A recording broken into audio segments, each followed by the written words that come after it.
Suara dentingan senjata dan hiruk-pikuk Jakarta pada Mei 98 menjadi latar dari sebuah pergolakan politik terbesar di era reformasi.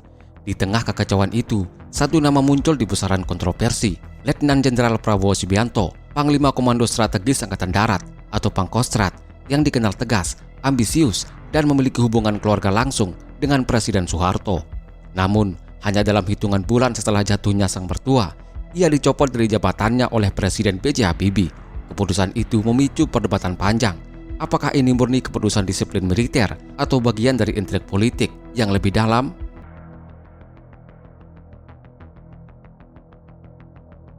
Prabowo Subianto adalah sosok perwira yang menempuh jalur karir militer dengan kecepatan yang jarang terjadi di lingkungan ABRI. Lahir pada 17 Oktober 1951 di Jakarta, ia berasal dari keluarga terpandang dan memiliki koneksi luas di dunia politik maupun militer. Sejak muda, Prabowo dikenal disiplin, memiliki ambisi besar, dan gemar membaca literatur strategi militer dunia.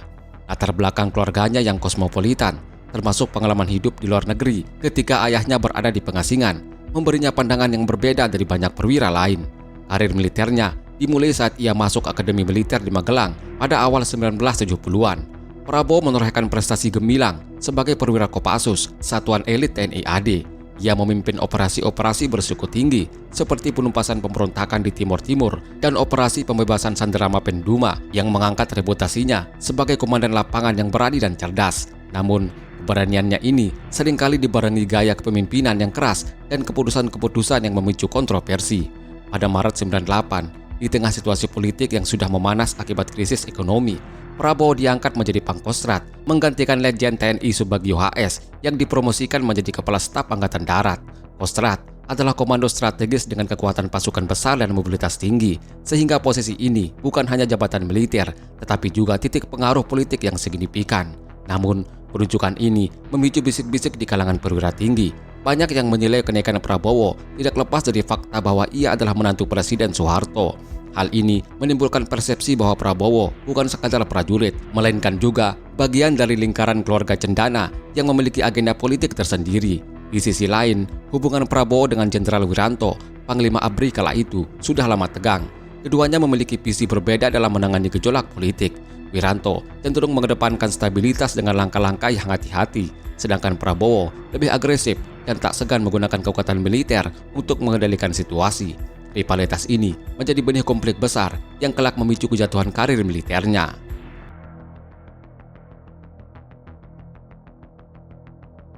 Memasuki bulan Mei 98, situasi nasional berada di titik didih.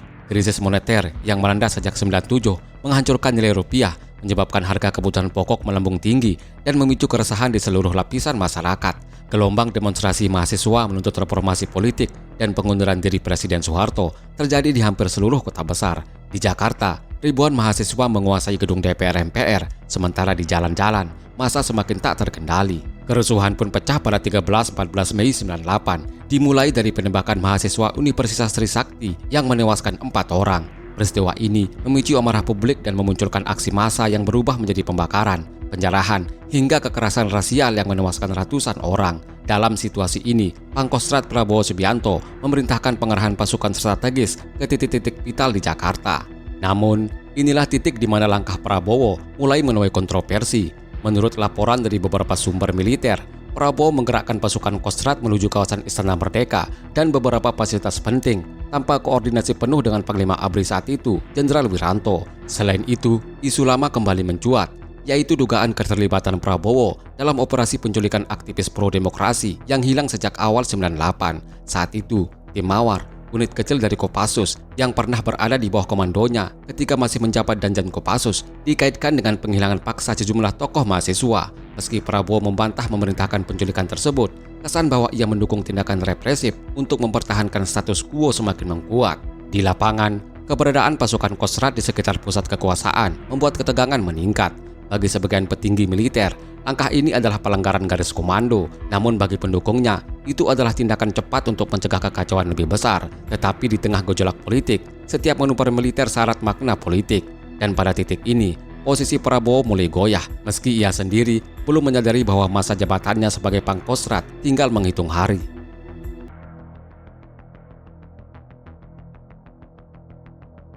Tanggal 21 Mei 98 menjadi momen bersejarah sekaligus titik balik politik Indonesia. Setelah 32 tahun berkuasa, Presiden Soeharto akhirnya menyatakan pengunduran diri di Istana Merdeka. Pidato singkatnya yang disiarkan televisi nasional diiringi wajah tegas namun letih menjadi penutup dari era Orde Baru. Wakil Presiden B.J. Habibie dilantik sebagai presiden baru hanya beberapa jam setelah Soeharto menyerahkan kekuasaan. Bagi sebagian besar rakyat, ini adalah awal dari harapan baru. Namun, di balik layar, pergantian ini memicu guncangan besar di tubuh militer, khususnya TNI AD. Banyak perwira yang sebelumnya setia kepada Soeharto, kini harus menyesuaikan diri dengan kepemimpinan baru. Salah satu yang paling terdampak adalah Prabowo Subianto. Dia bukan hanya perwira tinggi yang mendapat promosi cepat di masa Soeharto, tetapi juga bagian dari keluarga cendana. Status ini yang sebelumnya menjadi kekuatan, kini berubah menjadi beban politik. Prabowo melihat transisi ini sebagai momen kritis. Ia khawatir pergantian pucuk pimpinan akan mengurangi pengaruhnya, bahkan mengancam posisinya sebagai pangkostrat. Dalam beberapa kesaksian yang beredar di kemudian hari, disebutkan bahwa Prabowo sempat menemui Presiden B.J. Habibie di Istana Negara pada hari yang sama atau keesokan harinya. Dalam pertemuan itu, ia dikabarkan mempertanyakan alasan mengapa pasukan Kostrad tidak dilibatkan penuh dalam pengamanan istana dan proses transisi kekuasaan. Bagi Habibie, langkah Prabowo ini tidak sekadar kunjungan rutin seorang perwira tinggi, tetapi mengandung nuansa politik yang kuat. Di sisi lain, Panglima ABRI Jenderal Wiranto memandang tindakan Prabowo terlalu berani dan tidak mengikuti prosedur rantai komando. Wiranto, yang selama ini memiliki hubungan dingin dengan Prabowo, semakin yakin bahwa Pangkostrat itu berpotensi menjadi ancaman bagi stabilitas pemerintahan baru. Sejak saat itu, dinamika di internal ABRI semakin panas. Wiranto mulai menyusun laporan resmi yang menyoroti manuver-manuver Prabowo, termasuk pengarahan pasukan tanpa izin, kedekatannya dengan unsur-unsur politik lama, serta dugaan keterlibatan dalam penculikan aktivis. Dalam konteks transisi demokrasi yang rapuh, setiap langkah militer yang dianggap di luar kendali menjadi sangat sensitif. Dan Prabowo, dengan reputasinya yang keras dan ambisius, berada tepat di tengah pusaran badai tersebut.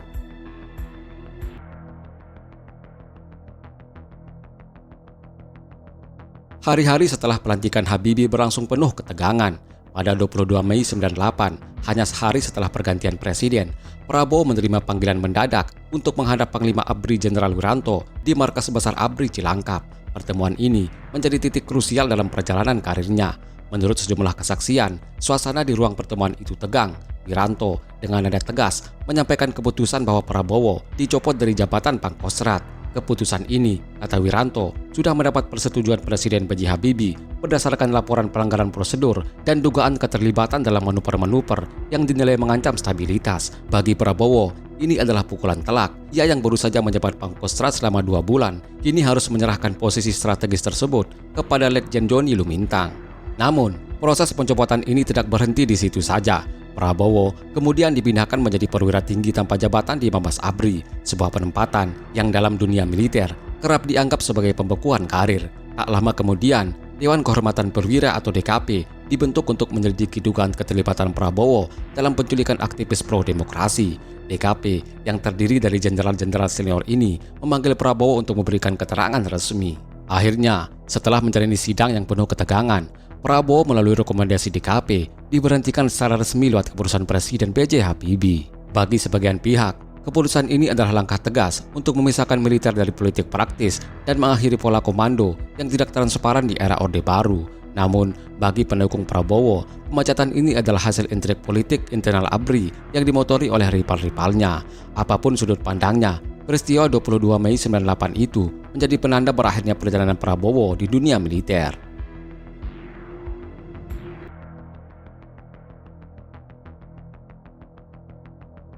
Pemecatan Prabowo Subianto sebagai Pangkostrat pada Mei 98 menjadi salah satu episode paling kontroversial dalam sejarah militer Indonesia.